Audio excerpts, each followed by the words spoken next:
reserve, it's important to follow a very good lifestyle. Whenever you want to delay pregnancy, first thing you have to do is consult your doctor and discuss your concern. Your doctor may ask you to do certain blood tests and ultrasound scannings to find out your general health, because if we find out that certain medical conditions like thyroid, diabetes or increased BP or some fibroids in your ultrasound scan, we have enough time to treat them even before you actually plan your pregnancy. The doctor will tell 2 important tests to know your ovary reserve. One is a blood test called AMH blood test. AMH means anti-Mullerian hormone. It's a hormone produced from ovary to measure the egg reserve. It is usually done at any day in your menstrual cycle.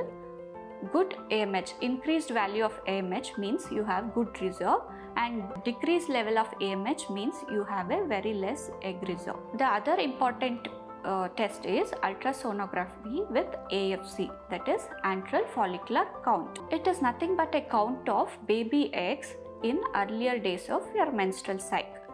After doing all these tests, if your egg reserve is found out to be good, we are at a relaxed pace.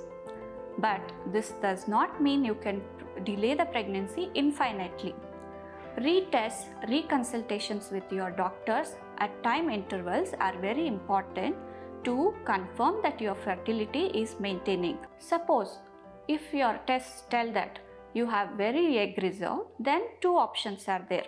One is to plan pregnancy immediately, prioritizing it. The other option is to freeze the eggs. Discuss with your partner and take a combined decision in order to plan your pregnancy. Usually when a young couple comes to us, we ask them to try for 1 year, and then if not succeeded, we ask them to come back to us. But in a couple who are elder than 35 years, we always tell them to try for 6 months, and if there is no success, immediately they should report to doctor, because every month is very precious when you are delaying your pregnancy. Thank you.